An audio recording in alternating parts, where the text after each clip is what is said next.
Hi, I'm Haley with Neuhaus Education Center. In this video, we are going to discuss retelling a story in oral language and listening comprehension lessons. Oral language and listening comprehension lessons are designed to build oral language in your students. Oral language is listening and speaking skills, and it's all about vocabulary and world knowledge. These skills are the foundation for reading and writing. We hope you can devote at least 5 to 8 minutes a day to oral language instruction. This might happen during accurate and automatic reading in the read aloud component of that routine, or it might be a different part of your instructional day. Oral language and listening comprehension lessons utilize the Colors and Shapes of Language manual, so I invite you to get that out so we can look at it together. When we're talking about a story retell, what we're talking about is when you read aloud a story or a passage to students and then you have them retell the passage. So let's talk about that in depth. I'm going to look for our purposes today at Unit 5, which is Tools, and let's start first on page 15. Here we have the story, and in the last video we talked about what you're going to do when you read a story to students. So we have the passage, and we talked about how you as the teacher, when you're reading aloud the passage to students, you're drawing or presenting different pictures throughout the passage as indicated in the manual, and we talked about these pictures can be found on the Neuhaus website. So as you read, you show a picture. Well, these pictures are very, very important to the story retell. When we're talking about a story retell, I hope that you as the teacher will model the retell first, and then you can have students do the retell in pairs. This is activity 4, retelling the story, and it takes you through A, B, and C. First, the teacher models the retelling of the story using the cards. On B, the students retell the story with a partner. They can also use the cards. And C, students retell the story using the pictures, and the teacher guides as they retell the story. So there's a few things to keep in mind as we're talking about retelling.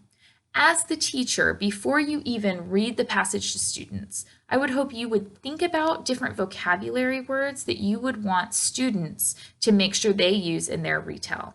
So what you would do is you'd go through the passage and maybe highlight a few key words that you want to emphasize or that you want to make sure you utilize when you're retelling the story.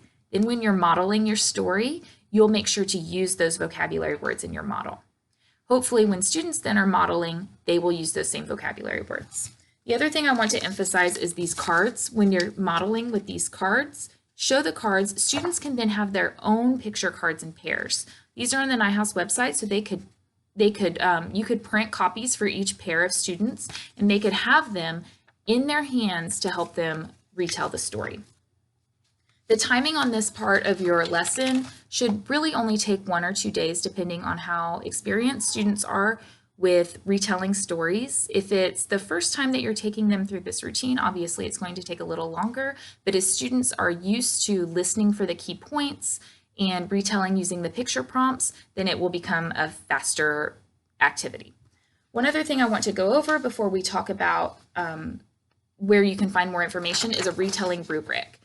This retelling rubric is really important for you as a teacher to be able to track progress of how your students are doing with retelling.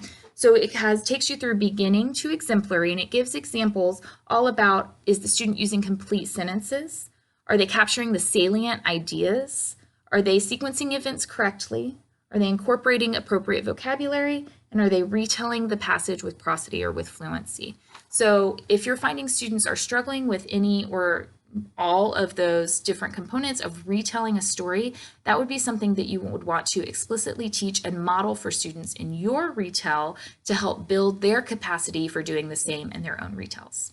If you have any questions about how to go through a retell or specifically about the retell rubric, you can always refer to your oral language and listening comprehension materials that you got in training, or you can refer to your Colors and Shapes of Language manual.